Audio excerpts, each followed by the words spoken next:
1 week season. And welcome in, OWS fam. We are back in the DFS lab. Glad that you're with us here on this Friday, just before lunchtime. We're recording this on the East Coast.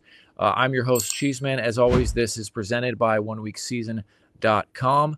Head over there, check out what they got going on. A lot of sharp stuff, as always. The purpose of the show, build a DraftKings lineup and use it as a vehicle to talk through the upcoming Week 7 slate. And with that, I will welcome in Papy. Papy, how was Week 6 for you? And just looking back, any high-level thoughts, from Week 6 as we get ready to turn the page and look at Week 7? Yeah, I mean, I had way too much Dallas was my thought looking back generally on the week. Was not my best week, and I was coming off a win the prior week, so okay, you can't win them all, but yeah, it was really Dallas. I mean, other than Dallas just totally flopping, I feel like I had a lot of the week pretty correct. In fact, going into the 4 o'clocks, I felt like my main team had a good chance. It was relatively low scoring. I had like 70 some points and only had 4 guys playing. I still had the Dallas Double-Stack plus Gibbs. And I was like, man, I could definitely get up into the 150s, 160s here if this game goes, the way that I would like it to. And it's like, well, it didn't go the way that I would like it to. So Dallas pretty much put a bullet in my week, but it happens. It does, man. It does. Same for me. And we didn't even get like garbage time production from Dak because, Cooper Rush, they brought him in and he got the garbage time, but he wasn't thrown to CeeDee Lamb. CeeDee Lamb was out too. So it was overall, if you were heavy on Dallas, and I've seen comments throughout the week on these videos or just in different spots, people saying, yep, had great, I felt good, but then Dallas pretty much, just, took me down, went down in flames. Yeah. Like you said, man, it was a painful way to have it happen too, because Lamb came out hot on the first drive and he had like 3 catches for 40 or 50 yards on the first drive. I was like, oh yeah, he's going for 200 a day. And then they yanked Dak in the fourth quarter. And NFL coaches probably should do more of that. And whenever I talk, with my friends when we watch the game, say, it's like, hey, they're down 30. Like they should probably just take out the starters. And they usually don't. But of course, in this one, they were like, wow, no garbage time fantasy fun for you. Like get Dak out of here. I was like, all right, well, that's that. Yeah, so we'll see what happens going forward with Dallas. Yeah, man. So looking at Week 7, any big injury situations as we're going into kind of the practice window here on Friday that people should be monitoring? Yeah, I mean, we have a lot of ambiguous running back injuries. There's a lot of guys this week who practiced on Thursday in a limited fashion and missed Wednesday, and they're all in various, levels of questionable. I would guess most of them are going to play because they practiced in a limited fashion on Thursday. But you never really know. And I think that there's a lot of guys falling into that category, like Jonathan Taylor, Aaron Jones, Brian Robinson Jr., Devin Singletary. Like they're all in that boat of have some level of an injury and practiced in a limited fashion Thursday. So keep an eye on those guys. There's not a lot of value this week. I think this is a challenging week, in my opinion, probably the most challenging so far this year, where it's tough to find guys on the cheaper end that look viable. So yeah, you gotta see if there's any, injury value that opens up later in the week. Yeah, I completely agree with you. That is something that has kind of just been on my mind this entire week. I guess the nice thing that you can always, as an individual player is that the entire field has to deal with this as well. It's not like you're the only one. So people are gonna deal with this in different ways. But yeah, it is a real challenge. You can't build a lineup that is, chock full of studs, and you really got to get creative. And so it's a unique challenge, and the people who are able to really figure out how to do it correctly obviously are going to find probably some upside there. So let's look at ownership, as we always like to do on this Friday show. This is, let's see, I'll scroll up here to the top overall. What stands out to you as we take this initial look? So one interesting thing about ownership is that the Browns receivers are really not expected to be chalk, especially. I mean, they're all supposed to draw a little bit of ownership, but especially Cedric Tillman is really not on the radar at all. And he's 3K, you know, and I get why he's not on the radar. I mean, the Browns offense has been abysmal, and he's Cedric Tillman. So, but you know, it's a min-priced receiver who's probably going to play a starter's allotment of snaps, and I think he's way down there. I mean, you have to go all the way at the bottom to find Cedric.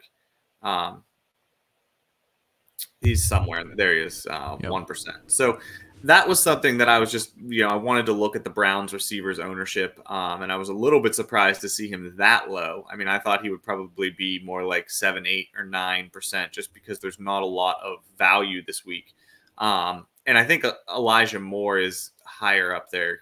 I guess he's the guy that everybody is favoring as that like 3. Yeah, there you go. And again, still not crazy, but he's, at least 10%. I guess he's the guy people see as like the 3.2K, receiver they want to get in there for value. But it could very easily be Tillman, not Moore, that has a better game there. So I think looking at that, because again, if you even look at like the list of projected ownership and look at the prices and the salary, like very few guys in the 3K range are anywhere near the top of projected ownership. Juju at receiver, I think is 4K, so he's not quite meeting the 3K standard, but he's close. And that there's a lot of risk there. Like, I mean, he makes sense. I mean, when you see how he was used last week, and if he's going to kind of be in the, I know the narrative, he's the new, Rashee Rice role, but I don't know, maybe not. I mean, the Chiefs offense is pretty spread out. I could very easily just see him not having a good game, but he could have a good game. And there's so limited value is so limited that, I understand why he's going to be 17% and not like turbo chalk, but chalkier, because where else are you going to save salary? There's really not a lot of options. Like the next guy who's cheap on this list is Moore. Yeah, you're right, man. Yeah, where really do you go on this slate for value? There just isn't, like, I mean, really, you have to, like, 4,400. I mean, there's Ray McLeod, like you said, Smith-Schuster, Jordan Whittington, but Cooper Kupp may be returning for the Rams, so that could reduce his role. Even though people are going to find their value where they can, it's fairly fragile, and a lot of things could go wrong. We don't have any real solid value. That's for sure. No, and running back is the same way, especially if all of these guys end up playing. It's like you almost have to go into the 6K range to get a guy that is going to have a chance to put up a tournament winning score. I think the cheapest guys that you're going to see are like Madison, maybe if White sits, at 5,500. If Taylor sits, Sermon, but I mean, he's looked terrible, and the backup, what's his name, Goodson, I think, has been probably outplaying him, and so that could very easily be like a miserable split situation. So you almost have to go into the 6K range to really get a guy. I think Ray Davis is still up there, but James Cook, I think, looks like he's going to play, which would knock him out of there. So you're almost you almost have to go 6K or higher at running back on this slate to feel like you're getting a guy who could give you a score that's going to be valuable. So there's just not a lot of value anywhere. Does anything surprise you when you look at quarterback ownership, or does this make sense? I mean, I think it definitely makes sense. I think probably the thing that maybe surprises me the most is Jordan Love is a little bit low. That's a relatively desirable game, and he's coming in at 3%. Could certainly see that being a bit of an overlook there.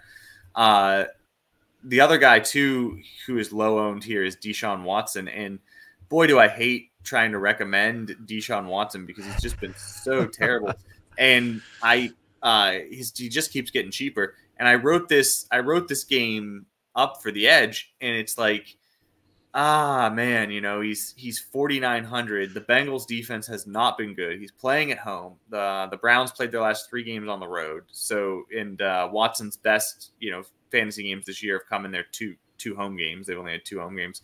So it's like, can I squint hard enough to really make a case that like Watson is going to somehow, and then when you say there's not a lot of value on this slate. So the fact that he's 4,900 is like, am I really gonna put him in there and then just watch him be awful all Sunday and just be like, what am I doing playing this clown?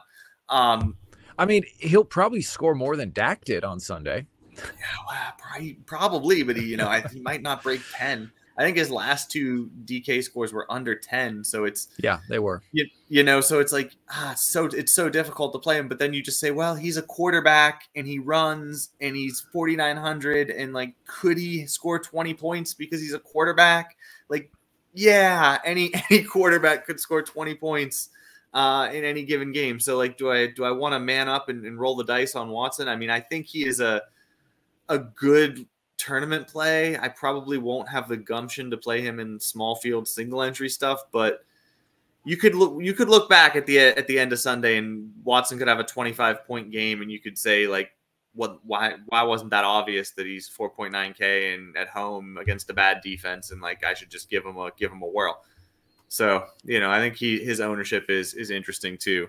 Yeah, even Tyler Huntley is right there. Someone who is on the road, but Huntley, he had that one game back in 2021 for the Ravens that people have a hard time forgetting, those where he scored like 35 fantasy points. I think he won one of the contributors here won a tournament, or maybe multiple did with him, but he hasn't really done it since. So somehow made the Pro Bowl. He made the Pro Bowl. Tyler Huntley did. Yeah, no, he had a good run there with the Ravens when Lamar was hurt. Yeah. Cool, dude. Well, let's jump into DraftKings here, and got 2 millies this weekend. I'll just look at the lobby real fast. A $10 entry and a $100 entry. So you want to go ahead and build for the 10, just the super large field like we normally do, or do you want to go with like the 100 or 10? No, we'll go with the 10. I know other people in the lab do the 100. We'll stay as the biggest tournament that's out there.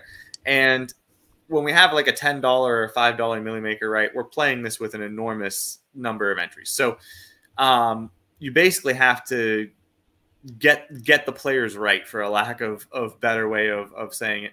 And I know Stat ATL says, he talks about how much he likes correlation, but he says oftentimes in these massive tournaments, it's like correlation isn't even really as important, because you basically just have to get everybody right. To win a tournament like this. And if anybody looked at the lineup that won the DK $20 Miller Maker this Sunday, it was like hat tip to you, man. Enjoy your $1 million type of lineup. Like, I don't know, he stacked 3 Tampa Bay receivers with Jordan Love as quarterback, and then Jordan Love was naked. He didn't run Jordan Love with any receivers, but stacked 3 Tampa Bay receivers with no quarterback. And he actually could have gotten up to Baker Mayfield for cheaper than Love and actually scored more. Yeah, and I think he had Sean Tucker in his lineup too, didn't he?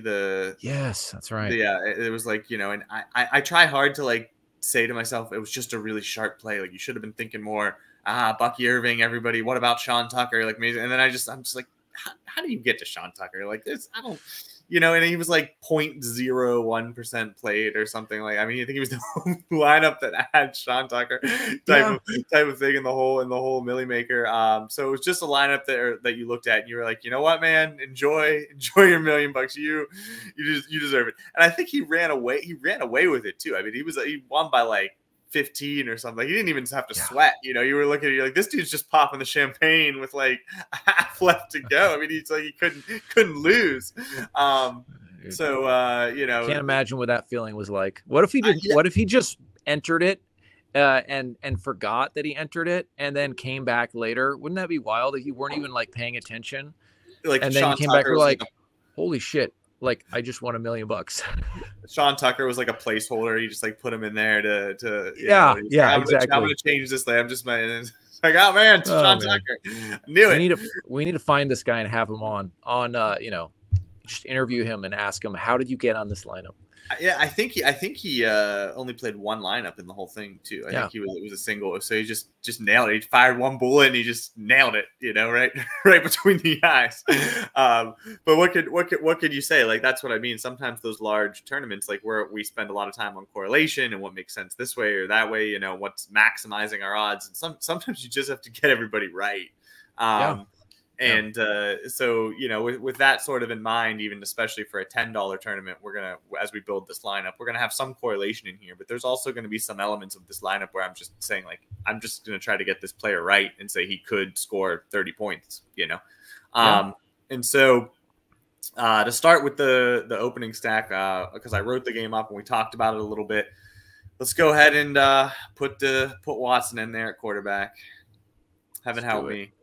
Put him in there. He's getting 25 or he's getting 5. And for a $10 tournament, that's kind of what you want. Bengals defense, not great. He's playing at home. And we're going to stack him in a double stack with Njoku and Judy. Right. Where is... Oh, got to scroll up here. Whoops. Okay, Njoku and Jerry Judy. Yeah. I mean, again, you're fully accepting the floor of Deshaun Watson. That there's just as good a chance that he gets, like you said, 5 or 8 or 9 as he does, getting 25. But that going in. So, is he completely broken as a player? Probably. But, Minus will take a shot on it. Yeah, we're taking a shot in the $10 Millie Maker here, so we're going to go for it. And then, as I said in my write-up of this game, if you're going to stack one side of this game, you have to bring it back with somebody because of the way that the Bengals play. If Cleveland is putting up tournament-winning scores with their passing game, the Bengals are going to be throwing aggressively. So we're going to go ahead and put Chase in here. And, again, just saying, if Cleveland puts up tournament-winning scores in their passing game, it is almost a guarantee somebody on Cincinnati is putting up a big game. And so let's go ahead and put Chase in there. Absolutely. So this is going to be our correlation, right? And now from here, we're sort of going to try to get the players right. And like what said, I mean by that is this huge contest, 294,000. So again, just taking some shots, kind of like viewing this as almost a lottery or like a prop bet kind of thing. So let's go ahead and just get our cheap defense out of the way. We know we're gonna do that. Let's go ahead and play our cheap defense of the week and put in the Giants. Yep, that's been a popular pick on this show this week, and I can see why.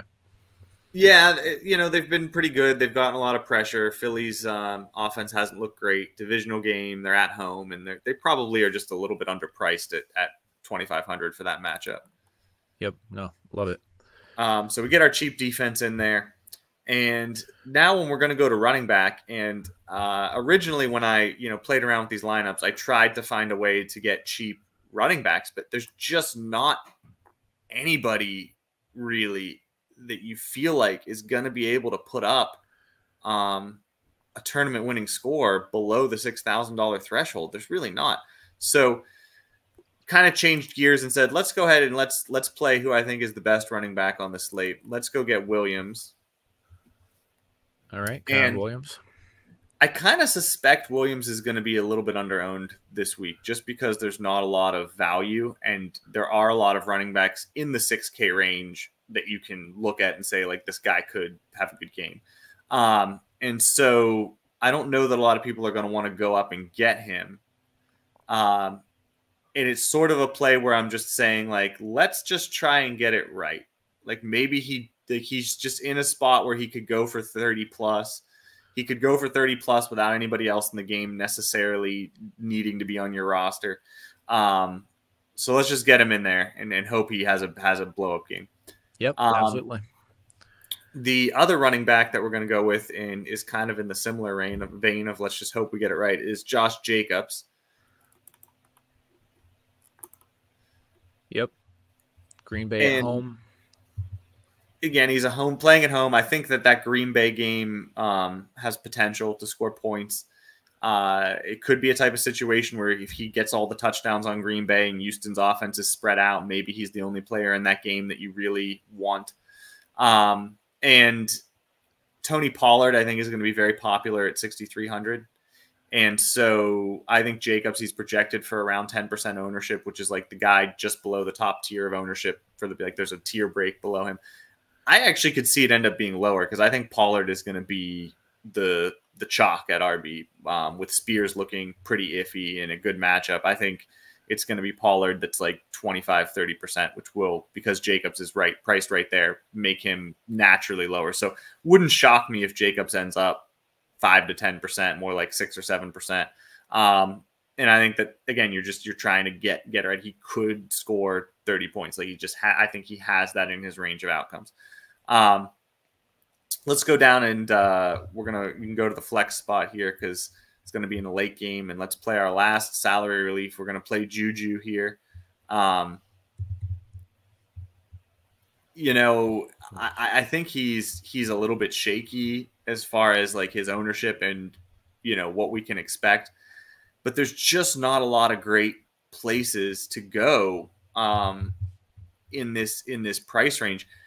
You could go, I think Noah Brown is the same price. He's an interesting salary saver if you want to go there. Debated him there. Trey Tucker is only 200 more if you want to make an adjustment and try to go there as a salary saver. But it's like, do you feel super great about any of them? I don't. I kind of feel like Juju's in the best game environment of them and has the best quarterback play and, probably has the safest floor. He's, probably going to at least get a couple of catches for 40, 50 yards, and so I feel like I'm just going to, get him in there and say, all right, that's the best the slate has to offer, really. And that leaves us with enough to go ahead and, again, in the same vein where we're going to try to get the player right. And we're going to put in Metcalf. Nice.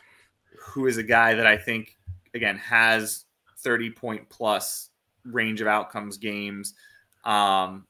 He could be the type of thing where he has all the production on the Seattle passing game side. Maybe it's more spread out on Atlanta. He ends up being the only guy who you want from that game. And it's interesting to me if you go to look at ownership here, because the two guys who, you're getting Chase and you're getting Metcalf in on this team. And if I looked at ownership and you go down and you scroll down to find Metcalf and Chase, they're both really low owned. Like Metcalf, I think 7%, right? Chase, I think, is all the way down there. He's barely going to be owned at all. 3% on Chase. And so if you think about guys like who on the slate, just from a step back standpoint, like who on the slate could put up a score you absolutely have to have and is going to be under 10% owned. If you just try to ask yourself that question, Metcalf and Chase definitely are two of the guys that are going to come to mind at that criteria. And it's interesting that London is supposed to be such turbo chalk. I think he's projected to be like 27% or something. Drake London. Yeah. So he's projected to be very highly owned. And Metcalf, who's the number one receiver on the other side, is projected to be so low owned, and they're around the same price. I think that's a pretty interesting discrepancy because if you think that game is going to produce a big score out of London, you should kind of logically think it could also produce a big score out of Metcalf. So I think saying, okay, well, I'll just take the wide receiver one on the other side and hope that, it works out where he has the blow up game and maybe Atlanta's offense, just no one really has a huge game. They all kind of get 15. Again, you're trying to win a $10 tournament. Like that's kind of how you have to hope it breaks. So yeah, I think getting Metcalf and Chase on the same roster where like they could both score 30 plus points and be guys you had to have, and they're both going to be under 10% owned is sort of what it would take to win a tournament like the $10 Millie Maker. Absolutely, man. Excuse me. Yeah, absolutely. And the thing I like about DK Metcalf is just that he has the explosive element to his game. He's the type of player who can catch a 60-yard touchdown, doesn't need it's great if he gets volume, but he doesn't need, and same with Jamar Chase, doesn't need like 15 targets to to put up a really good score. If you were to get 15 targets and he caught a long touchdown, then that could be, potentially a nuclear score. So, but great stuff, man. A solid as always. Just to wrap up, for those of you listening on the podcast, we got Deshaun Watson stacked with Jerry Jeudy and David Njoku with Kyren Williams, Josh Jacobs, Jamar Chase, DK Metcalf, Juju in the flex, Giants D. Pappy, any closing thoughts? No, I mean, I think it's going to be a fun week. I kind of like weeks where it's tighter like this. I think that it gives an edge if you pay more attention. It's a little bit harder to build a lineup. You have to, put a little more time to it. So I enjoy it. I think it's going to be a fun week. Hopefully it's going to be a profitable week. It's, the Detroit-Minnesota game, which I didn't talk about, which is obviously the sort of the game of the week. I know I watch a lot of the previous DFS labs and people focus on that game. Game makes a lot of sense. I'm going to be there in a lot of lineups, but I could also see paths to that game not being what people think. So I would say, try to think about the lot of good opportunity this week in the lot of high total games, not just that one, even though it's obviously the best, probably on paper game environment. Yeah, man. I noticed I like that one, but I noticed when we were looking at ownership, the Packers, like you said, Jordan Love very low owned. CJ Stroud was listed at 1% ownership. So I'm definitely going to be looking when I do start kind of like running through my builds, seeing what those lineups would look like as well. But great stuff, Pappy. Guys, thanks for joining us all week on the DFS Lab. Good luck for week 7, and we will catch you next week. Pappy, thanks for joining. See you guys.